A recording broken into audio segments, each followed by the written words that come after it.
how's your weekend been? Has it been hectic? It's been good. It's been good. Yeah. Yeah. Nice to get back into the swing of like competing regularly and training with everybody. Yeah. The body part. Good stuff. It's nice to see you all back together again. It's been so long since I saw that environment. So it's nice to see you all relaxed and chilled. Right. Well, this is crazy. Think actually, this is like the third and final workshop of mental skills for you girls. It's quite a crazy thing that despite the fact that I've been working with you for over 12 months, I've not actually met you at all in person. So first of all, I just want to say I'm sorry for that.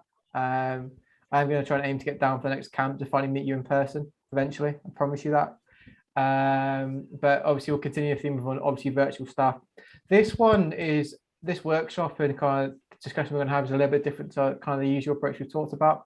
This is much more kind of looking back on the last 12 months and looking at how your development's been, not just in handball, but just in life. And we're going to chat about a topic which is personally very close to my heart, but also a term that's been flying around a lot the last 12 months, the term of thriving. So we're going to have a look at kind of what makes an elite handball athlete thrive, what influences that process, and let's chat around kind of your own personal experiences, whether you felt like you thrived in handball or thrived in some aspects of your life. I obviously can't see you now because I'm obviously got the screen on full screen. Obviously, I am hoping that you will verbally engage. You are always fantastic at doing that. It's just a little bit more challenging for me that I'm not there in person. So please be friendly with me and answer the questions when I ask them. Again, you are 4 or 5 shadows, like I said, which is actually so creepy. I don't think I'm ever going to get used to that. I'm obviously conscious you're quite tired as well because of all the training, but so I'll try and be as pain-free and as relaxed as possible. We've got 9 in here, Catherine. Oh, is it 9? Wow, it looks like there's 4. We're in a circle. Semicircle. Sorry? We're in a semicircle. Just shout names out. We'll go from Saunders that side.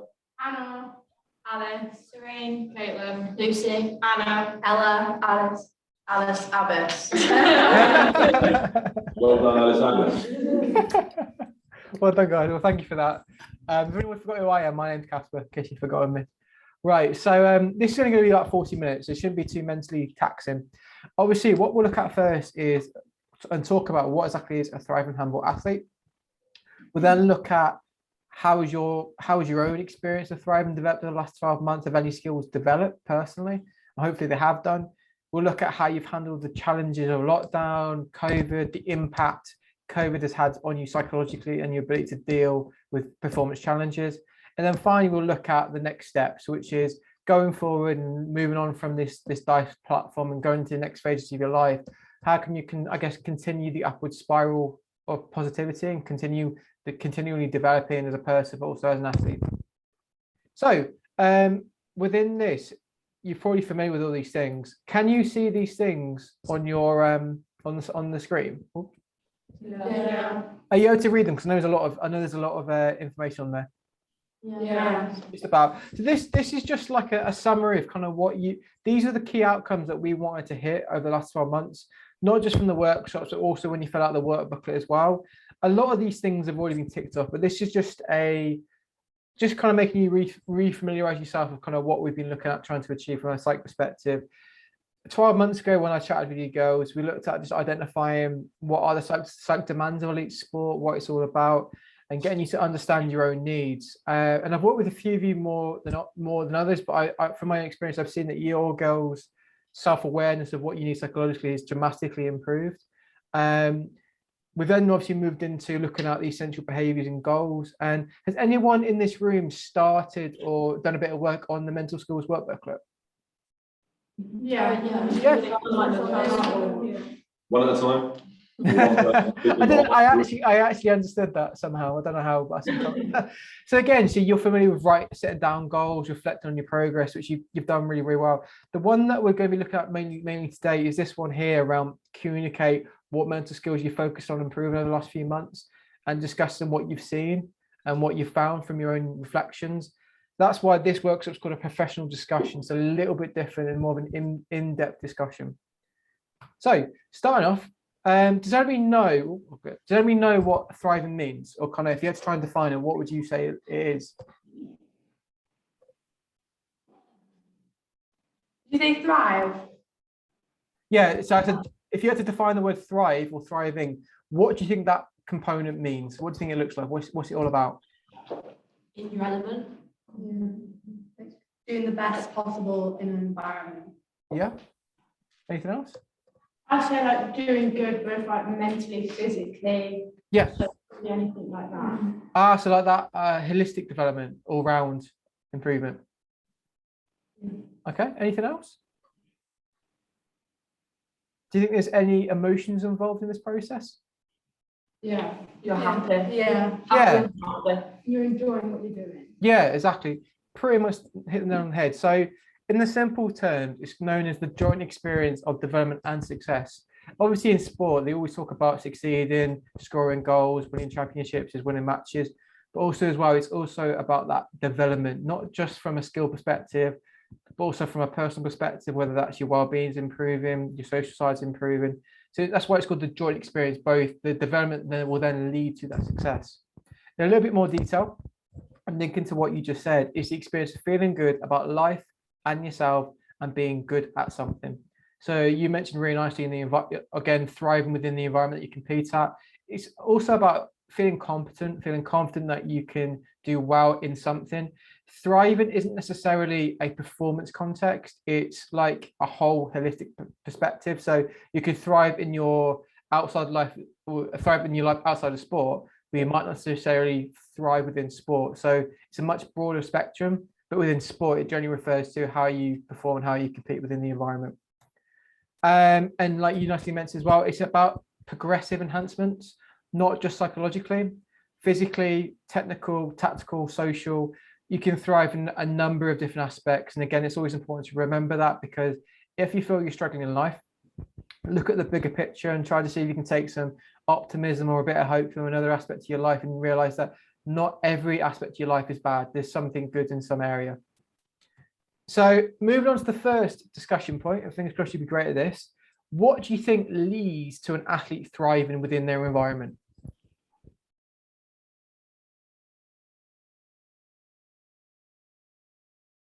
A good support system within the environment. Yeah, so who's part of that support system? Coaches, physios, other players. Yep. Anyone else? Like good performance. Yeah, I think it's a really important. Obviously, you need to look on something and gain positivity from it. So that's a really good one. Good mindset. Yeah, that is really, really true. What do you think helps allow an athlete to have a good mindset? Good mental health. Yeah, good mental health. So this is like question after question here, actually. What would allow an athlete to develop good mental health outside of sport? Being social. Yeah. Having other interests. Yeah, exactly. Other interests is really important. Have any of your coaches ever talked about the importance of that, like developing like a sense of identity outside of your sporting career? Yeah. Some athletes don't always make it. Some athletes are very lucky to kind of go through life, but sometimes I always say this, when sometimes sport isn't going well, if you can look on other aspects of your life, whether it's social, schoolwork, having a job, and that's going well, it helps soften the blow of bad experiences. So you've got good mindset, great support network. You've talked about having good experiences and performances. Is there anything else that will help with that process of thriving? Like making sure you're like comfortable and confident in the environment that you're in. Yeah, that's a fantastic one. Yeah, making comfortable in the environment. I guess another question off this one: what can help you feel comfortable?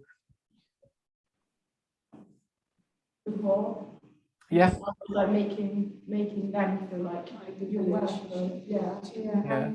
Friends.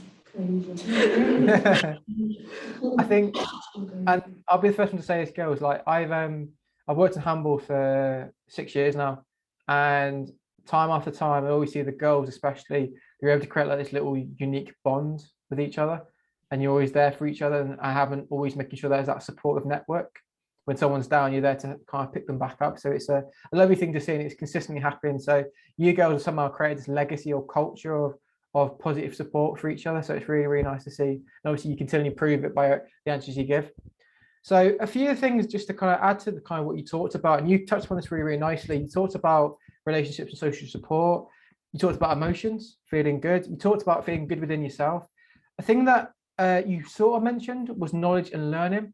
To feel competent, to feel confident in your environment, to do well in anything, knowledge is, I would say, knowledge is crucial, and learning to how to apply that knowledge. Obviously, where do you get the knowledge from? You already said that from the coaches, but also your teammates. I often feel like teammates can be so crucial and beneficial. Just to ask them about how they cope with things, because they're in the same boat as you. And sometimes they can have some really valuable information. Stress and pressure. The reason I add this in this, thriving is obviously also associated with the ability to tolerate and go through difficult times. And to go through those difficult times and problem solve, you've got to expose yourself to those challenging situations. And people that thrive haven't had it easy. And like for you, for example, the last 12 to 18 months, you've had your performance routines constantly disrupted and having to deal with that. So that in itself, I'm sure you'd probably agree, that's actually helped you develop. And I presume, would you feel that you say you're a bit more resilient now after going through that whole experience? Yeah. Yeah, so I would say in some sense you girls are probably already on that track of experience some sense of thriving within the last 12 months. So the next bit, this is kind of like just to kind of bring all together what we've chatted about. So what I'm showing you here is like a timeline, and this was brought together. They interviewed a number of the athletes and asked them, what do you think needs and what do you think led to you to thrive in your own sport? And yeah, the font and the colours don't work very well on that slide for us. oh, do they not? Yeah, in the light blue boxes. Can you change the right into white if it's possible? It is actually, black, sorry. yeah, not a problem. Is that better? Perfect, Yeah. thank you. Sorry. There you go. I do apologize for the poor choice of colors. So what you can see here, this is like a timeline. The bit that I want you to focus on is the left-hand side, which is the personal factors. In the research, they identified like 16 factors that can help an athlete thrive. Within those 16 factors, there was like social side and environmental factors, which isn't always within your control. And as a psych, I'm always about, right, focus on what you can control, which are personal factors. So the top one and the most crucial one that I identified is a process that leads to a positive outcome in terms of thriving is desire and motivation. If that is not there, 9 times out of 10, athletes don't get to where they want to get to. Would you agree with me that all of you are athletes that thrive and you're passionate about what you do? Oh, Sorry. Oh, someone's fallen over. No, I'm here. So again, so put your hands up. Would you say you're passionate about handball? And don't worry if Bobby's in the room, be honest. Yeah. Yeah, so some of you weren't out there. So again, it's important. If you are someone that, and this is natural, if you feel like your passion for handball has been dented because of the experience you've gone through and you've had constant failures or constant barriers in the way, which has been normal, there's some really simple strategies you can use to reboost and refine your passion for the sport. It can be anything from remind yourself about what you get out of handball. So what are the personal benefits you gain? It's a nice little reminder. I gain social stuff. I feel good about myself. It allows me to feel confident in something. Those little things just reinforce why you're doing it. Secondly, as well, I would always say spark interest towards the sport. So if you're feeling the sport's got a bit boring, just do a bit of research again, learn from people, watch some videos, watch the championships is. That gives you a bit of buzz. Those different things can help refamiliarize yourself in terms of why is handball such a brilliant sport to compete in. Commitment and trust to the development process. And this component is, I would say, crucial for your stage of your development, because you're going through, I would say, a skill mastery development. DiSE and youth development, it's all about making sure you're the best you can be and you can execute the skill successfully. And sometimes success doesn't come instantly, and you can't always see it. And it's important that you commit and you trust the whole process that you go through, because if you start to doubt yourself or you don't commit to it, again, you can fall away and disengage from the sport. Understanding demands and your own needs. Who would say that their self-awareness about what they need as a person has increased and developed over the last 12 months? Yeah. Yeah, I think when you were put into COVID and you put into lockdown, it probably gave you a lot of time to think about, right, what's important for me and what makes me happy. And it gave you an opportunity as well to, I guess, redirect the energy into things that are purposeful and meaningful for you. But from a sport perspective as well, it's really important to understand your own needs. Self-control in stressful situations. Again, that's through like a problem solving and learning experience. Concentration, crucial. Previous success. self-belief. You got goals and creating opportunities. The reason I put here creating opportunities, sometimes opportunities won't be there for you, so you've got to kind of try and chase them. So if you're not getting if you're not getting given training plans by other people, create your own training plan, do your own thing. That can help you develop it even quicker. The best athletes in the world are proactive, they prepare and they take charge of the situation. And the ninth one is positive mindset. To get to that final bit, it kind of starts on the top and works its way down. If you're able to kind of have these 9 things present at some point or the other, it moves into characteristics of a person. And then finally, that moves into outcomes, which is where the thriving bit comes in. So you'll get a personal benefit. So that means you've got life skills, you're socializing better, you feel good about yourself, you have performance benefits, increase self-confidence. You've got a thing known as platform for positive momentum, which means instead of positivity or having a positive experience being a one-time thing, you consistently have it like a roller coaster, so it's great. And happiness and positive moods. So you can see that performance point of view, which is often associated with thriving, is only a little tiny part of it. Thriving is much more about just feeling good about yourself and being in a good place. So here's a fun question for you. So you might have seen a lot recently with elite sport, people talking about mental health and how they deal with things and the pressure they're under. So what I've got here on the left-hand side, you've got 3 athletes that I would say have recently thrived, and the right-hand side, 3 athletes that may have struggled a little bit mentally. On the right-hand side, we'll start off with the right-hand side. So athletes that have struggled a little bit. Could anybody identify who those 3 athletes are? Simone Biles, yeah? Yeah, Novak Djokovic on the left-hand side. On the right-hand side. No, on the right. On the right. On the right. I don't know the guy. No, don't know. Only Simone. And then no, Osaka. No, well. Yeah, so Any player. yeah, you got her name at the bottom right is Naomi Osaka. Yeah. So she's been in the public eye quite a lot, and the middle one is a sprinter called Travel Brummel, who was famous because he had the fastest 100 meters men's time going into the Olympics. So we'll just talk about it a little bit. Is anyone familiar with? We'll start off with the easiest one, probably the most famous one. Is anyone familiar with what happened to Simone Biles recently? Yeah. She said she got something called the twisties. She dropped out of the like her events at the Olympics because she couldn't think she'd be in the mental state. What's the twisties? Yeah, exactly. And you mentioned a point called the twisties. It's a very recent. You could call it a psychological disorder. So in simple terms, what it means is that mentally it puts a block on being able to perform a physical movement. So a equivalent of that is a thing called the yips in golf, where golfers can't do their usual golf swing. And despite the fact your brain knows how to do it and it should be automatic, something mentally has led to a block, which means physically you can't do things. And Simone Biles said that. She said that her body and her mind weren't connected. They weren't on the same page, which meant that she didn't want to take the risk of twisting in the air, which is hugely dangerous, and making a mistake. And if you watch some of her early, I think I would say qualifying performances, she looked more shaky than usual. And that's why she disengaged from some of the performances, because she knew mentally something wasn't quite right. She didn't say that she had mental health problems. All she said was that mentally she just wasn't quite there, and she was maybe feeling a bit mentally fatigued. But she was someone that took the stance of, right, I need to take a break, take a step back, because I'm not quite there. Could anybody guess about what might have led to her kind of not being quite 100% in those moments? We're putting a lot of pressure on her before the Olympics. Everyone was talking about how she was like the greatest of all time and expecting her to do amazing things. Like everyone was talking about everything. Yeah, and that's something that I think all of you deal with. You want to meet the expectations of the people, and Simone Biles was someone that, again, I think, correct me if I'm wrong, she won 4 gold medals at the Rio Olympics. Mood syndrome.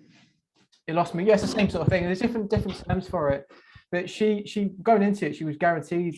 You'd pretty much say you think she was guaranteed to win the medals, and something obviously happened. Another contributing factor was actually also the crowd and the environment. Obviously, these athletes, they're used to competing with crowds, aren't they? And the crowd's giving them the energy to keep going and pushing hard. And there was no crowds there. And you can imagine that obviously impacts your energy levels and your mood that you're experiencing. Crowds can make you feel great. Crowds can also make you feel rubbish as well. And that was another contributing factor. And if there's any football fans in here, it happened in football as well, because there was no fans in it. Away team that came to the home ground started actually winning. So in actual fact, teams could play better away from home because they didn't have to rely on the crowds. Whereas home, where you'd normally rely on the crowd, there was no one there to give you that boost that you needed. So it's an interesting factor with that one. But Simone Biles is a great example of, like, she wasn't necessarily thriving, but she knew to take control and focus on what was good for her.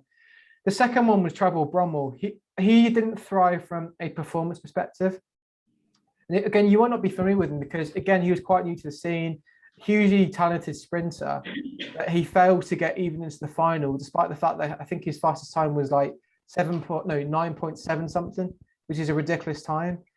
But apparently he struggled because he decided not to compete within Europe, which was where a lot of the big names were for sprinting. So he wasn't able to learn the environment, learn what they were doing, how they were competing. So you come back to these personal factors, the knowledge and learning was lacking a little bit there. So his ability to apply himself properly was a bit lost. Naomi Osaka, anyone kind of guess about what happened to her? She's taken quite a big break from tennis, and then she came back for the Olympics, and she's like the face of the Olympics for Japan. Yeah. And then she got knocked out quite early in the rounds, and then she's got knocked out quite early in the US Open again, and she's announced she's taking another big break from tennis. Exactly, you bang on there. So Naomi Osaka, I'm pretty sure she won the US Open last year. She was either top 5 or top 10 in the world for tennis. And she was the flag bearer and the one that lit the torch within the Olympics. So just like Simone Biles, big tennis player, big athlete who'd done it and won some big championships. But after, I think it might have been the French Open, I think it was, where she was asked to do an interview and she refused. And then she got a backlash for it because it was apparently within the rules. She has to give an interview after the sport, after the match, and she had some quite severe backlash for it. She then went to the Olympics. She was in her home country and she didn't win the Olympics. Again, she was expected to win the Olympics in the women's singles. Then came back from that. Then she went to the US Open. Yeah, she then went out, I think it was the first or second round. And she went out to, I think, Leila Fernandez, who was the runner-up actually. She beat top, I think 3 of the top 5 on her way to there. But again, it showed that something wasn't happening. And she came out, if you research, she actually admitted that she'd been suffering with depression since 2018. And if you think about, you might know someone in your own life that suffers with depression, and these people, they struggle to get out of bed, but she was someone that got out of bed, traveled around the world and went to these top elite sports and was always in the public eye. And you could say in some sense, going through that, really turned up to an event, in theory you could say she's thriving, but she really, really struggled. And she was a big top name who's come out and gone, do you know what, I do mentally struggle. And one of the biggest factors is that this pressure to behave in a certain way, perform in a certain way. And it's so important that you start with yourself and you can develop some positive and helpful expectations for yourself that will help you deal with trying to satisfy expectations of other people. So that's the downside of thriving. On the positive side, you've got some great athletes. The left-hand side, you mentioned this, you've got Novak Djokovic, which is straightforward. You already know the background with him. He's due to be in the final today for the men's one, and he could win all 4 Grand Slams in the year. You've got Adam Peaty, who again is British. He is a swimmer that's based in Loughborough, up the road from where you are. Again, I think he's like 4-time Olympic gold medalist now, and I think they said the top 10. I think 100-meter breaststroke swimmer. He held the top 8 out of the top 10 best times in the world for his thing, which is it's like almost decorated. Yeah, absolutely ridiculous. He's an athlete though that came out, and he's always been a big supporter and advocate for mental health. He's talked about meditation, having something outside of sport, being in the moment, being calm and collected. And he's an athlete actually who came out of the Olympics. You might have seen that he's also taken a break from sport as well. Not because he's struggling, just that he needs a break and he wants to kind of manage himself. And if you're into Strictly Come Dancing, he's on Strictly Come Dancing for the new season. And then you've got Amy Raducanu. That's it. Thank you very much for that one. So again, 18 years old. Did you guys watch the match last night? Yeah. Yeah, I mean, again, it was phenomenal what she did. 18 years old, and she looked so composed and collected. She didn't drop a set. She won every match, including qualifying. And she's someone as well that also talked around mental health, being in the present moment, and just enjoying the sport. I would say a key skill that you might want to take on board when it comes to setting goals for a match, and everybody's focused on like save percentage, scoring a certain amount of goals. Sometimes going simple and going, do you know what, I just want to enjoy the match and focus on your feelings. It makes it simplistic and easier to deal with, and it stops you overthinking, takes your mind off stuff. So maybe a consideration going into a future competition, set yourself a feeling-based goal, like, oh, I just want to feel good going into this. You might find that really helps you relax. So just talks around kind of like how much sport can dictate in terms of how you thrive and how you don't thrive. The feeling of thriving can go, it can also stay. And that's why it's important to be aware of the processes that lead to an athlete thriving.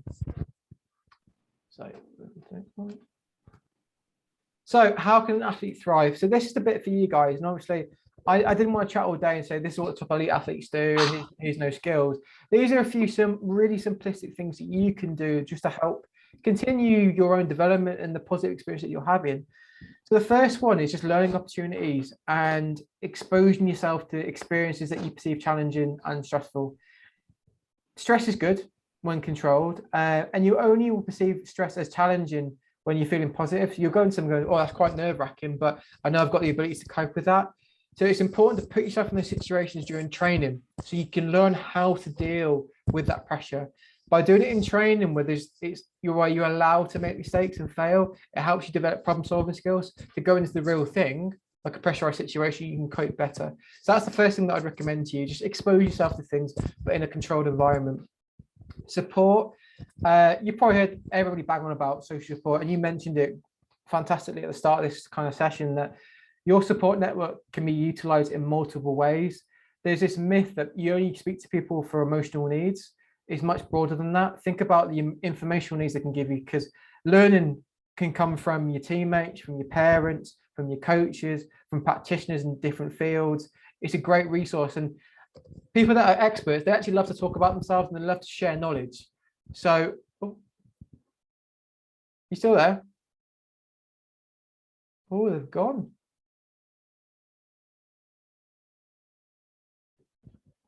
Oh.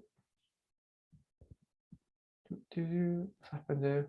We're still here, Casper. Yeah, well, I am. Yeah. I don't know if Emily, Chloe, Izzy, and Abby are actually there. Lovely to see your faces, but he says with his camera off. I don't know what's that. I must have lost signal or something. What I'll do, they'll just. Are any of you four girls still here? Emily, here we go. Abby's there. Izzy, are you there? Yeah. Chloe, you there? Yeah. Emily, are you there? Yeah, I'm here. I just there can't we take go. the camera. Cool. No, that's fine. That's fine. I'm kind of half joking, kind of half not joking about having your cameras on, but that's perfectly fine. This is like, here we go. I think they might be back. Oh, there we go. Oh, there's someone right up in front of the camera. Yeah, and I'd love to say I know who that is, but I don't even recognise. Sorry, our Wi-Fi went, so we had to try and find some, but I think it's all good now. Found some like stadium. Whose fault was it? Who's the one to Bobby blame? took his phone, and I think he was connected to his phone. So. Was he hotspotting? Oh, yeah. Bobby. Let down the same. Are you in the same room? Bobby's gone. Okay, you still in the same room? Yeah. Okay, good stuff. Good stuff. Can you hear me okay now? Yeah. And what's your name? Who fixed it? Who's that? Caitlin. Caitlin. Thanks, Caitlin. Especially Anna. Yeah. Cool. All right, good stuff. Well, thank you for being like. Thanks, Caitlin. Caitlin's tech support. Thank you for that. I'll just get into the good stuff actually. So I was saying like the information. Oh, they're gonna go. Wait, have I lost it? Oh, they're still here. So I thought I lost you for a second time. Panicked me. So the third one, I was just saying about that information support. People actually love to share knowledge. You might not be aware, you might not think that, but I mean, is there anyone in this room that loves talking? Yeah. There you go. Just, I would say take advantage of it. Just ask them the right type of questions and once you got the information you want, go away. But again, people are really, really helpful for that side. Number 3 is super strengths. So what I mean by that is it's understand what you do well. You girls spend so much time getting reminded on what you fail at and what you need to improve on, and that can be emotionally draining, and I think it's not fair. So sometimes it's important that understand what you do well and strengthen your strengths. So there's a term called templates for success, and to understand that you've got to do a bit of reflection, once you do that, you go, right, I need to do that more and more and more. And that helps protect you from mistakes. It helps preserve your self-confidence because you go, do you know what, as an athlete, I've got a few weaknesses, but also I've got a number of strengths. And you remember thriving is all about feeling good. So by regularly referring back to what's good about you and what your strengths are, it helps develop that positive mindset and feeling good. Number 4 is kind of understand what cause and outcome. So I think when you go through any intensive experience, whether it's good or bad, you need to understand why you've gone through that. Because if you don't, you won't learn anything from it. So my recommendation for you is when you're trying to look back on a performance outcome, whether it's been a successful one or unsuccessful one, try to understand and explain it by using like 4 questions or 4 categories. The first is ask yourself, how much control did you have in the situation? So you could say, well, I made a mistake, so I caused the outcome. Or it could be that you played against an athlete or a team that were better than you on the day. You did everything you tried to do. You executed your plan correctly. But on the day, the team was just better than you. So it was out of your control and it was down to luck. By just asking that simple question, it allows you to cope better with a bad experience, but also work out, all right, if it was my mistake, how can I tweak it? The next one is task difficulty. So was the task too difficult for you? If that was the case, that's fine. All you got to do is just do a bit more learning information and learn how to tweak things within your training environment. So next time you're faced with a difficult task, you can cope. That's why the third bit is, did you have the ability to cope with the scenario? Because if you say yes, then great, you've done well. If you didn't have the ability, then don't knock yourself for it, because the situation came a bit too soon for you. And the final one is just ask yourself, did you put in 100% effort? Because if you realize you didn't try hard enough, that could be a solution within itself. You go, right, next time I'll just work a little bit hard and focus 100% of the time, because I know then I'll be able to cope better. But it's a really simple thing. If you can understand why something happens, that in itself allows you to cope better and learn how to improve. Pre-performance. This, I would say, from my point of view, is probably the B's and D's of psychology. A lot of thinking that when it comes to competing, you do all the thinking before you compete. On competition day, you simply do it. You don't want to be overthinking, you don't want to be reflecting. So here's a few ways about doing it. So the first one is a thing called positive expectations.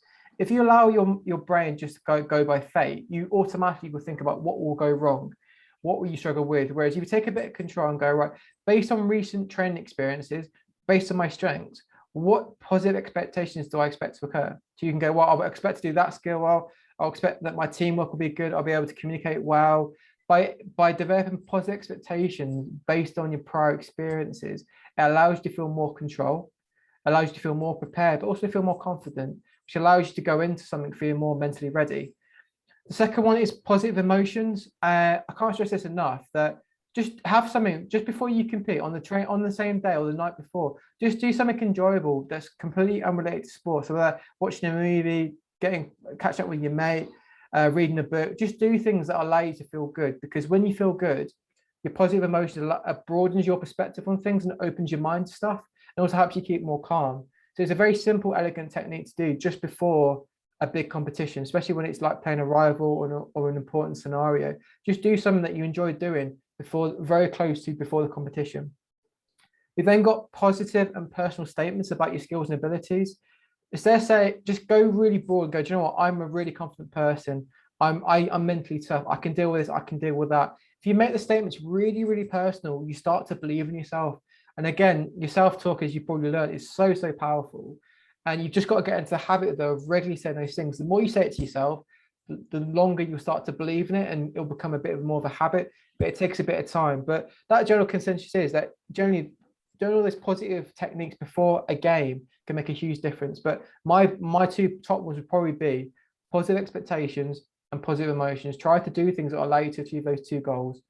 And the 6th and final one is breaks in recovery. I think you girls are fantastic at doing this anyway. But do things on a regular basis that are unrelated to sport. Give yourself a chance to break away and mentally recover.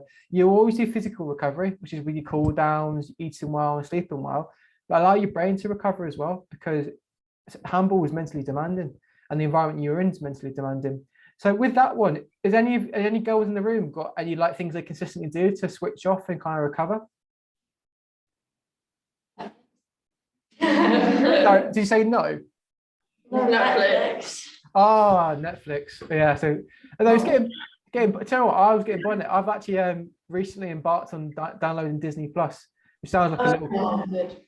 Yeah, it's actually pretty decent because I felt like Netflix was getting boring, so needed something new. So you got watching films, Netflix, anything else? Going out with friends. Yeah, going out with friends. No, what did you say? Sorry, say that again. I read a lot. Like, Okay. Yeah. I wish I could read. I don't think I have the attention span to read a book. It's very poor. I think I read a book for about 2 pages and I get bored. But the people that do, I know they say it's particularly relaxing. I prefer using audiobooks, if I'm honest. I love it. Audiobooks are great because, first of all, it means you can be lazy because you have to read the book, you don't use your eyes, just use your ears. But it's also particularly really, really relaxing as well. Anything else that we do? Does anyone use actors? Sorry? Yeah. Play an instrument. Oh, fantastic. What instruments do you play? I'm teaching myself guitar.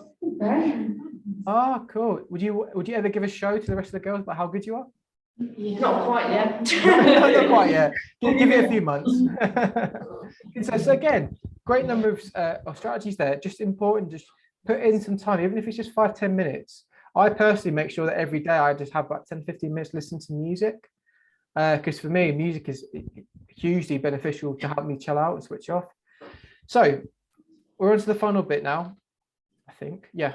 So just to finish off, for today, of the table that you can see, which would you say has improved the most over the last couple of years? We can't say it. Oh, that's annoying. Right, I'll say them out. I'll say them out loud. So you've got 8 categories.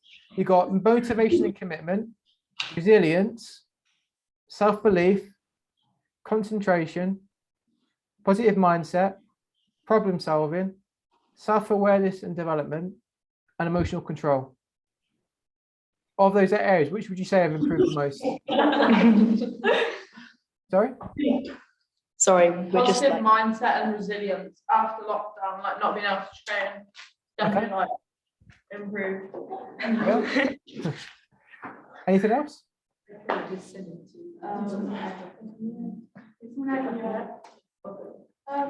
I say self-belief. Yeah, self-belief. Believing that I can actually do something. Yeah, definitely. Would you Like say just going and doing it. would you say that's kind of because you're kind of forced into a situation where you had to go, if I don't do something now and try to solve it, I will just feel even worse. You kind of force yourself to develop and learn how to cope with things.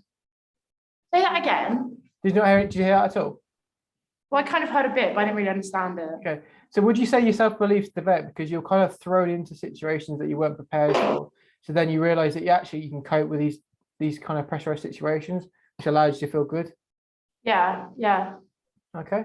And what about the final one here? Would you say was anyone's motivation improved or got worse? Say that again. What's got worse? Would anyone in this room feel that their motivations actually dropped in the last 12 months? At points, definitely. Especially when we were like in lockdown. Yeah. The North went into lockdown like in October up to like March, so we couldn't train at all from then. And then I knew everyone else was like training. Yeah. Whereas like we couldn't do anything, you couldn't go anywhere. Yeah. But even though I just went to school. It's like the social aspect as well. It's not being with your friends. Yeah. So or not like we quite lucky to train for everyone like EPA. Yeah. Nobody else was there, and it was just training and then back in the own room. Yeah, just like kinda doing like- schoolwork It online. was just you needed that social aspect to keep Yeah. going. Yeah. I think that's a big factor of it as well, like having a break, not a break away from sport, but doing something just something different. different. Do you know what? I personally agree with you. Like, I understood the social side of situations are really important, but COVID taught me about how crucial the social side is. Yeah. Yeah. And how much I took it for advantage. I've obviously had to work from home for 18 months and I sit in a small room, and I tell you what, I am sick of it. I thought I'd enjoy my own personal time and chilling out, but I realized being part of like the environment where everybody's around you, that just gives you such a buzz and an uplift. It helps you forget what's rubbish in your life. Oh. Yeah. I was getting all emotional here, and you just didn't give me the what's going on. Right. Well, thank you for that. So that's it really. Just kind of finishing on, like, I would say, a nice positive note that as athletes, as people, we're always developing and we're always trying to kind of fulfill our potential, which is why, like, I'll leave it on this cliffhanger that you girls have got potential that you can still fulfill and you're still developing that. And it's pretty that, like, potential is internal, I would say, that you can bring it out of you, you can fulfill that. And there's just a few ways just to achieve it. And just to kind of just a summary of what I've talked about the last how long has it been? 45 minutes. Passion, stick to that. If you're struggling with stuff, remind yourself what you get out of things. It's such a simple strategy, but it makes a massive difference because it reminds the purpose and the meaning behind something, which helps you tolerate difficult situations. Positive emotions, activate it. Think about how humble makes you feel. Emotions are a great driving forces for dealing with stuff. Progress. Sometimes progress isn't obvious and sometimes it's invisible. So think about when you're looking at progression, you're feeling frustrated. Maybe look a bit more broad. Think, all right, I can't necessarily see the physical progressions or the tactical stuff because your training's been disrupted. But like you said, psychologically, you've improved. So sometimes you've got to look a bit broader when you're looking at your progression. And remember, thriving isn't just sport. It's also about looking at in your everyday life, how have you developed? Positive relationships, again, no brainer. We talked about this already. And previous success. Utilize and remind yourself about what you've learned, what you've gone through the last 12 months and how that helps you develop as a person. You hopefully have developed some problem solving skills, some emotional strategies that you can use to help deal with stress. And you can take that from non-sport related situations as well. You can always learn something from another aspect of your life. But I think these little simple strategies, they make a massive, massive difference. But that's it. So thank you very much for engaging in this workshop. I've actually found it really enjoyable hearing your responses to this. So fingers crossed you've gained something meaningful from it. What I'd recommend is with your mental skills work booklet, just think a little bit around these sort of things, right? When you reflect on a goal you set yourself 3 or 4 months ago, how have you developed and what led to that? You could think of, well, I utilize relationships, I focus on what was important, I learned to control myself a bit better. All these different things are great answers for your work booklet. And remember, you still got me. And again, if you're struggling with the work booklet, please let me know. I'm happy to review your booklets and give you some guidance on that and give you a bit more information. But this is the actual last workshop side. So I'm going to try and get to the next camp and offer you some assistance where I can do. But thank you for engaging very well in the process. Girls, you've done way better than the boys today, by the way. So pats in the back for that one. I have a question. Go for it. Do we have to complete like the entire workbook? Yep, John, do you want to take ahead? Yeah, so I had to go and get some tissues because Casper's little story there and the lack of response from you girls made me tear up if nothing else. So yeah, so I'm in the process of actually I'll email all the assessors and Bobby and I'll copy Casper in to say that what we want you to do is we want you to complete the mental skills workbook by mid-January. And again, whilst you know that that's quite a long way away, that'll come round quicker than anything. This second year, and I didn't say welcome back to year 2, by the way, so apologies for that. But this second year will go far faster than last year did, and that probably went at times quite slowly, but equally it probably quite quickly. You know, we were sat here a year ago, you were all at home, we were all remote. No handball going on, and we were sort of starting you off on the DiSE qual. So the reason why it's so far away is that we're shifting the program emphasis to not just be do a workshop, do a workbook, so that you and your peers and learners that follow don't just feel like it's a tick box exercise. And I know that's not the case with many of you, but that's just our overall perception on how it works, and we just want to sort of make it more useful for you. So it'll also, Harriet, I'm just on a call a minute, just wait. It'll also give you a chance to actually get back into the competitive season, obviously back into this new season and playing on court, and actually try these things out. Just wait a minute. Just wait a minute. I'm talking to all the girls. Oh, that you show these. Show everyone. No. Show them. No, show Casper and the girls. Show them your face and let me borrow that. Ever work with children and animals, or just my children. So we want you to actually physically go away and mentally go away and try these things. You know, that's why they're in the program, and it's our job to try and make that an even better process, which we're working on, given where we are with COVID. So go away and apply these. Try and use them in training. Use them in training. Use them in competition. Go back, look at the workbooks, and as Casper has said, reflect on what's in there. What I would really recommend that you do, and I'm mindful that Casper doesn't go on Teams very often, but he is on Teams, is where you have comments and requests for support, go into your channel and tag Casper, tag me, and tag your assessor, and ask them to have a look at what you've got so far. And if you've got a question about what you need to do, put it in there. Because I'm on Teams 24/7, it doesn't mean I'll be the first one to respond, and I'll deliberately pause in a couple of cases, or I direct Casper or Sue, Liz, Nathan, Chris, or Sue, Liz, Nathan, Chris, that's all four of them, or Joelle for some of you. I'll just nudge them to go and have a look. But if there's a recurring theme, then I will action something and we'll message all of you, so that you're all not, I'm not waiting for all 17 of you to write something, and the same applies to the boys as well. So I appreciate I've been long-winded, so I'll summarize that. Mid-January, so it'll be the week after the camp that's scheduled to be the 8th and 9th of January. And by that point, if not on that specific weekend, our aspiration is that we actually get Casper to come to that camp, if not one before.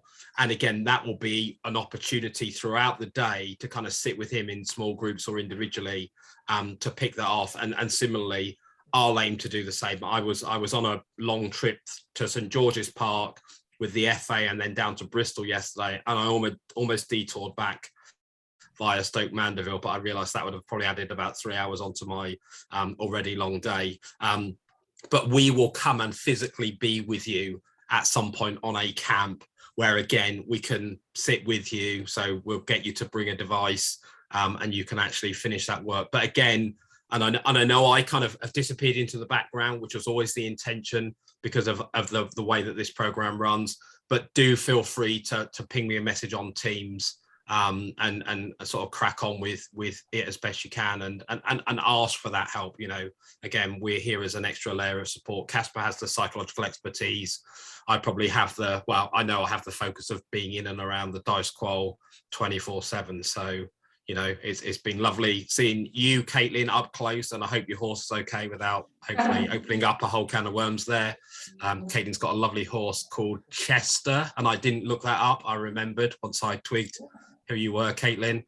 And again, it's been lovely seeing Emily, Izzy, Abby, and You don't need to bring it up. Chloe. Yeah, sorry, and Chloe's name's on the screen as well. So so hope you're all well, and please do use us as a support network. Okay, and I'll get my tissues out again. So has that answered that question, whoever that came from? Yeah. Girls, like I said, normally you would have small group sessions with myself, but COVID's obviously not allowed it. So like you said, I think some of you might have my email, or you use Teams. Again, you're welcome to email me anytime. I am more than happy to review whatever you've done and offer some guidance about what to put in there and what might be missing. So if you feel confident enough, utilize that opportunity. What is it again? So just remind me, Casper. Casper Farrimond at mind-tap.co.uk. .co.uk. I'll put that into the Teams DiSE mental skills channel, so you can all see that. But thank you so much. I mean, I'm presuming, is this your last session of the day, or have we got any more? Yeah, last one. Oh, you sound so enthusiastic and motivated. What is it? Is it training, or is it another workshop? Training. Oh, okay, I bet you're knackered. All right, well, you've got, I think you got, is it like 40 minutes now to your next one?